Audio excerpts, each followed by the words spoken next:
mò tu tán đầu hay tu tán đầu tu tam rồi qua một chỗ gì tu một nhang thầy một gấu tu một phủ thầy một lời đi xa châu đi nó một chỗ một gì chờ lũ cái băng cái câu một dòng tu thầy sinh nữa rồi tu tán nó cho nhiều chỗ thủ chung chúng là cứ lúc ra rồi tu a tu cứ tu t ít sự này tu bỏ là cứ干着就可能要的上了我这么一单，所以要真正中呢，就是当时我呢是在周围路呢是用电呢是做过那理解什么原因，从生老要养餐头脑好养餐等等这些中呢，那要对。là linh gì do linh giống nhỏ cơ hội sẽ có cho cả là cho một yêu cầu trong giáo sư giáo nhỏ cho linh gì chuẩn gì nhỏ cho linh gì cho lúc thắt qua cho lúc ý là nó chỉ về cái chế độ trong cái gì nhỏ dùng còn hệ của chúng ta nhỏ sẽ có cái sự muốn cho chúng ta một số nhà thầy đó当时呢，政府要出在装备，要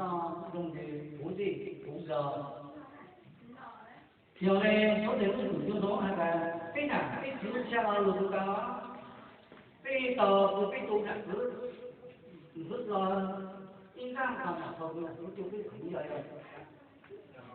有的小组长讲，小组长才叫老领就中了，是不这样子。如果没那组织我一路工程的领导的程度，工农不是老出来，所以这有一套是从还说叫都叫什么都是中都当一对，所以这里就当有你那有马山有作用了，不是当时到当有些有些话，就从有在那啥。有的因为那种那种凶都重要，比较都叫牛，它都叫养它才叫狗，这些都工程不是当中呢，或者兄弟摩托把组织从跟从从这了到不后头来了，要一个那种就什么的，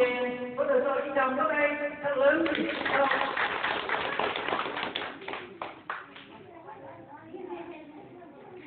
kính thưa quý vị đại biểu thân quý, kính thưa các cụ ông cụ bà và cô chú anh em nội ngoại. Qua một thời gian làm việc nghiêm túc và long trọng lễ mừng thọ cho bà tuổi 70 năm đã thành công tốt đẹp, thay mặt ban tổ chức và gia đình xin trân trọng cảm ơn quý vị đại biểu quý, các vị lãnh đạo và địa phương và thôn bản và các cụ ông cụ bà, anh em cùng chúng ta nội ngoại đã về dự và chúc thọ cho bà tuổi 75. Sự có mặt của quý vị đại biểu quý và các vị lãnh đạo địa phương và thôn bản và các cụ ông cụ bà, anh em anh chị em nội ngoại là gìn vinh dự của gia đình góp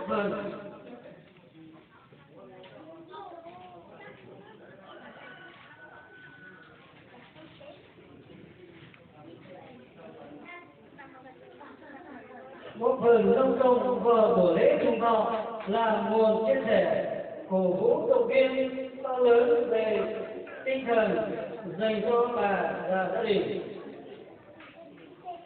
Sau đó là tôi xin thay mặt cho ban tổ chức và gia đình xin mời các vị đại biểu quý và ban và lãnh đạo xã và các cụ ông cụ bà, anh chị em bên nội ngoại cùng toàn thể các cháu đã nội ngoại và ở lại dự lễ cơm thân là cùng với gia đình và Nguyễn Thị Diệu chúc thọ và của 75 xin trân trọng cảm ơn.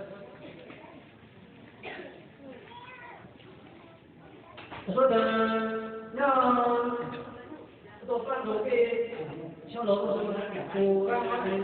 thời sau đó cái đầu cái phù trái rồi đó là thứ rồi cho tôi cho nhanh cho tôi cho nhiều cái đi cạnh một cho tờ thứ cuộc nó thường nhau một cái có chế từ khủng sinh lô với người chủ sang kiểu sự chiều nó có lên là cái mà nó nhìn nó chụp ảnh nó đi đi chụp ít kiểu ảnh cho nó sẽ sang nó cái một đấy cái thứ này nó rồi cho cái việc rồi cái đầu tiên là cái đúng không? Giờ mình giờ tuyến nha thì muốn cái chạy.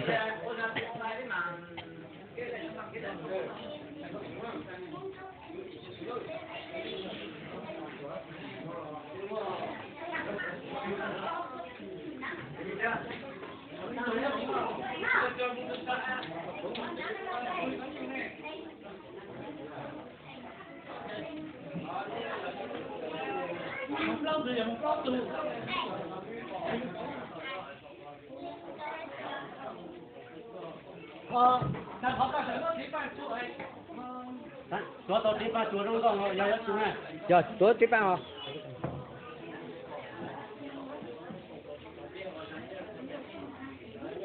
Khán hàng nữa mà. Có đến giờ các thế khán hàng đây.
Mình lúc giờ mình lưỡng cái mà.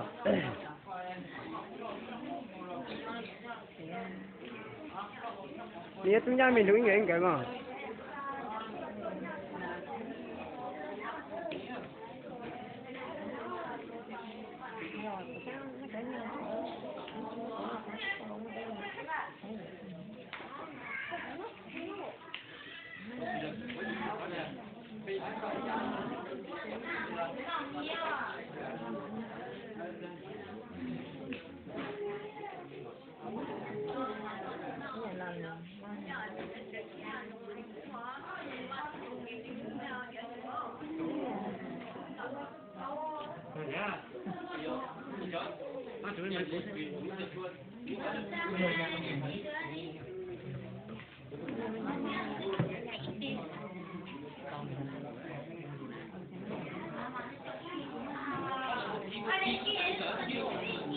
Lưỡng cái ho. Mía chúng ta mình lưỡng cái mà.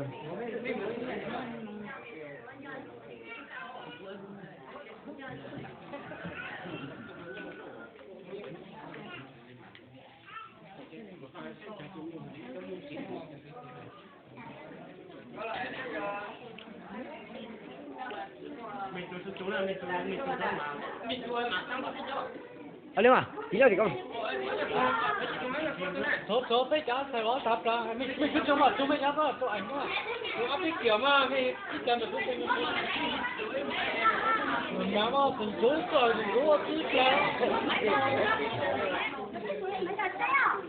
Còn bây giờ tôi thấy nhá. 2 tuần sau là cho mình nhóc con mình cho nó lớn nhóc chỉ cắt đấy.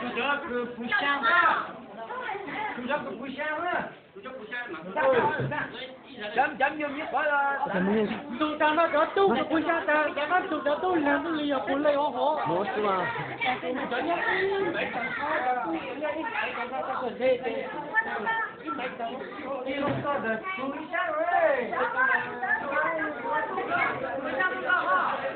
mình nhớ nhà cửa chúng lúc đó tụi nhau ai có lịch chúng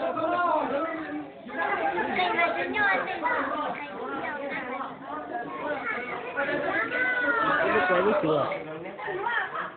Chúng ta lúc quay được. thì sẽ có một